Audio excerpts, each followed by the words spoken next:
Yes, so now moving ahead with the important question which can come for 4 marks or for 8 marks, which is determinants, factors affecting demand. Demand को कौन कौन से factors ना चाहते हैं जिसके वजह से डिमांड चेंज होते रहता है. So there are multiple factors. The most important factor is of course very clear, which is price, जो आपने ऑलरेडी पढ़ा कि कम प्राइस पे हम ज्यादा डिमांड करते हैं, ज्यादा प्राइस होगा तो कम डिमांड करते हैं, but that's one of the factor. तो ऐसे बहुत सारे फैक्टर्स है जो डिमांड को चेंज करवाते हैं. That is nothing but the determinants और the factors affecting demand. So the first factor which we have already studied, come on students, now you are going to revise, you are going to tell me the answers. Price कम होगा तब demand बढ़ेगा, सही जवाब. और जब price बढ़ेगा तब डिमांड कम हो जाएगा. therefore when they are going in opposite direction, it is called as dash, it is called as inversely proportional. सही जवाब. so here you can see the example which is going on. जैसे ही price बढ़ गया demand उसका घट गया, demand उसका कम हो गया, right. So that is inversely proportional. Come on, then moving ahead with the next important parameter. अच्छा students, one more important note, you can write vice versa. आपने लिखा प्राइस बढ़ा डिमांड कम हो गया, फिर आपको प्राइस कम हो गया डिमांड बढ़ गया, ये सिचुएशन भी तो बतानी है ना. You right vice versa, it's not allowed. You have to explain both the situations, you have to mention both the situation, both the cases, right. Come on, then moving ahead with income. Very simple, income is nothing but the purchasing power. जैसी जिसकी income बढ़ेगी कहने से उतना वो demand भी ज्यादा करेगा. पहले कालिदास खरीदता था, अब एडिडास खरीद रहा है. सो कहने से जैसे ही इनकम बढ़ा उसका प्रोडक्ट का डिमांड भी बढ़ गया. Higher the income higher the demand, lesser the income lesser the demand, product shift भी हो जाता है and then you buy more of it because your purchasing power is more. Size of the population, जिस देश में आबादी ज्यादा वहां पे डिमांड भी ज्यादा. अब ऑस्ट्रेलिया की अगर हम बात करेंगे तो यार वो तो हमारे कांदीवली बोरीवली वहां पे ही मिलकर हमारी टोटल आबादी हो जाएगी, इतने लोगों की, ढोकले लोग की. तो ऑफ कोर्स अगर देश का आबादी और सिटीज का आबादी इक्विवेलेंट चीज पे चल रहा है तो डिमांड कहाँ ज्यादा होगा, चीजें कहाँ ज्यादा बिकेगी, लोग कहाँ ज्यादा रहते हैं. ऑफ कोर्स वहीं पे तो डिमांड होती है ना. फिजिकल टेरिटरी थोड़ी ना कमा रहा है, उसके अंदर जो लोग रह रहे हैं वो कमा रहे हैं. And therefore we can conclude in terms of population that जहां पे जो देश में पॉपुलेशन कम है वहां पे डिमांड भी कम है, जहां पे पॉपुलेशन ज्यादा है वहां पे डिमांड भी ज्यादा है.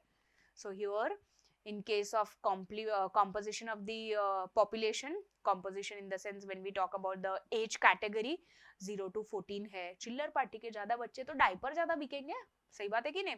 और वही अगर वर्किंग पॉपुलेशन है तो 4 बंगड़ी वाड़ी गाड़ी लई दे, बराबर की नहीं. और वही अगर सीनियर सिटीजन है तो कहना है से व्हील चेयर ज्यादा बिकेंगे. तो composition of population is also going to be the important factor when we determine the products demand. So higher the child population, higher the demand for diapers and vice versa. Vice versa exam में लिखने को allowed नहीं है. चलो then moving ahead with taste habits and fashion. Students जो चीज का test रहता है इररिस्पेक्टिव ऑफ द प्राइस करने से वो पर्सन ज्यादा ही डिमांड करेगा, जिस चीज की हैबिट है वो ज्यादा ही डिमांड करेगा.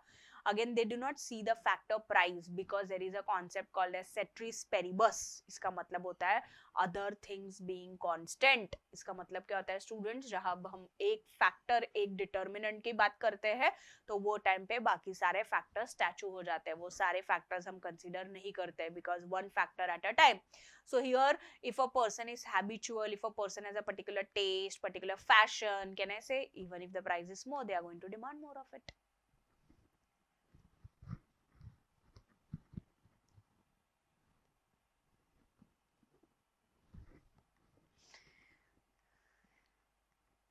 Yeah, so fashion, फटे हुए जीन्स, रिप जीन्स फटे हुए के भी ज्यादा प्राइस होते हैं बिकॉज इट्स इन फैशन.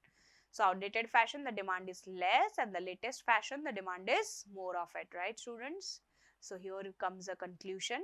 जिस चीज का टेस्ट है, हैबिट है, फैशन है, उस चीज की डिमांड ज्यादा. जिस चीज का टेस्ट, फैशन, हैबिट नहीं है उस चीज की डिमांड भी. Moving ahead with the next one, prices of substitute and complementary goods. Students very simple. Substitute goods आपने पढ़ा था types of demand में, competitive demand, तू नहीं तो कोई और ही सही. So अगर price of tea, price of thumbs up बढ़ जाता है तो थम्स अप के वजह से पेप्सी के डिमांड को फर्क पड़ेगा कि नहीं पड़ेगा, हाँ या हाँ, ऑफ कोर्स पड़ेगा बिकॉज वो सब्स्टिट्यूट प्रोडक्ट्स है. जैसे ही थम्स अप का प्राइस बढ़ गया मैं कोक के प्राइस का कुछ बात ही नहीं कर रही हूँ, बट फिर भी कोक के डिमांड को फर्क पड़ता है कि नहीं पड़ता है? उसकी डिमांड ऑटोमेटिकली बढ़ जाती है कि नहीं बढ़ जाती है? क्यों? अरे आखिर में दोनों ही काले कलर के, लेकिन फर्क क्या पड़ा? अरे यार छोड़ ना, ये इसका प्राइस बढ़ गया है, इस पे शिफ्ट हो जाता है, बिकॉज ये सब्स्टिट्यूट प्रोडक्ट्स, राइट स्टूडेंट्स? सो यहाँ पे सब्स्टिट्यूट केस में price of one commodity rises, of course दूसरे कमोडिटी के डिमांड को भी उतना ही फर्क पड़ता है. And when we talk about complementary goods, students, jointly demanded, हमने पढ़ा था, they are jointly, they are made for each other. तो of course अगर कोई पेट्रोल का प्राइस बढ़ जाता है तो कार के डिमांड को फर्क पड़ता है कि नहीं पड़ता है? of course पड़ता है. But how is it going to matter? They are made for each other. Unlike the last point, वहां पे सब्स्टिट्यूट था, एक ही प्रोडक्ट हम खरीदने वाले हैं भाई, यहाँ पे हम दोनों प्रोडक्ट ज्वाइंटली डिमांड करने वाले हैं. सो फॉर एग्जांपल अगर पेट्रोल का प्राइस बढ़ जाता है तो ऑफ कोर्स पेट्रोल की डिमांड कम हो जाएगी, और अगर पेट्रोल की डिमांड कम हो जाएगी तो कार क्या मैं गैराज में रखूंगी? तो ऑफ कोर्स कार की डिमांड को भी तो फर्क पड़ेगा. और वही अगर पेट्रोल का प्राइस कम हो गया है तो मैं पेट्रोल ज्यादा डिमांड करूंगी, पीने थोड़ी ना वाली हूँ, गाड़ी में ही डालूंगी ना, तो गड्डी तो खरीदनी पड़ेगी, तो डिमांड बढ़ जाएगी कि नहीं बढ़ जाएगी? Of course when a person is thinking to buy a new car, these parameters are very very important, students. See those who are the existing car holders, उनको भी फर्क जरूर पड़ता है, बट उतना नहीं पड़ता जो एक्चुअली नया प्लान कर रहे हैं, जो नए कंज्यूमर्स मार्केट में आने वाले हैं, right? Yeah, so this is also one of the important parameter. जब हम डिमांड की बात कर रहे हैं तो complementary goods and substitute goods are also going to matter. Talking about the income distribution, right students? So income के बारे में हमने ऑलरेडी पढ़ा कि डिस्पोजेबल इनकम जब हम बात करते हैं, so disposable income if we talk about, see all are not earning the same, it's not distributed equally, it's always distributed unequally. ऐसा यार हर देश में होता है, इक्वल तो कभी नहीं होता, वरना तुम पढ़ते क्यों? Yeah, then we have nature of the product. If the nature of the commodity is a very necessity product, irrespective of the price, we are going to demand it. If it's a luxurious product, वो मेरे survival के लिए जरूरी नहीं है, तो मैं बाद में भी मैं postpone भी कर सकती हूँ, तो जरूरी नहीं मैं अभी के अभी खरीदूंगी. If the product has become costlier, so nature of the product is also going to matter, right? Then we have expectations about the future price. आज गोल्ड का भाव ज्यादा है, फ्यूचर में मैं एक्सपेक्ट कर रही हूँ और बढ़ने वाला है, तो मैं ये आज सोचकर, आज भले ज्यादा है फिर भी ज्यादा डिमांड करती हूँ. क्यों? एक्सपेक्टेड लग रहा है कि फ्यूचर में जाके और बढ़ेगा, चलना आज खरीद लेते हैं. So when we expect the future price to rise, the present demand is also going to rise. And when we talk about future में कम होने वाला है, छोड़ना आज नहीं खरीदते, फ्यूचर में खरीदेंगे, राइट स्टूडेंट्स?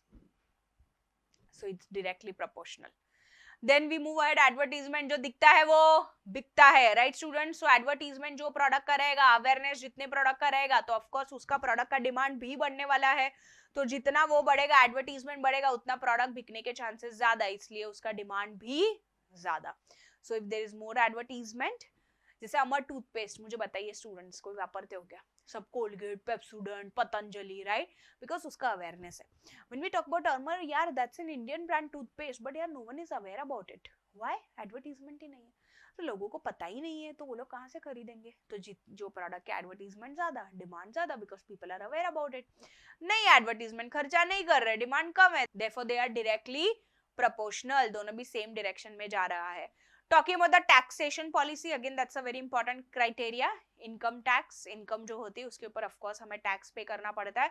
जो टैक्स पे करने के बाद हमारे पास इनकम बच जाती है, उसे हम कहते हैं हमारी personal disposable income. Money left out after paying the direct taxes, money left out after paying the taxes. So you can see over here, income 10,000, 10% tax पे कर दिया, 1,000 गवर्नमेंट को गया, तो हमारे पास बचा 9,000. नाउ देखिए, now this are the important case study.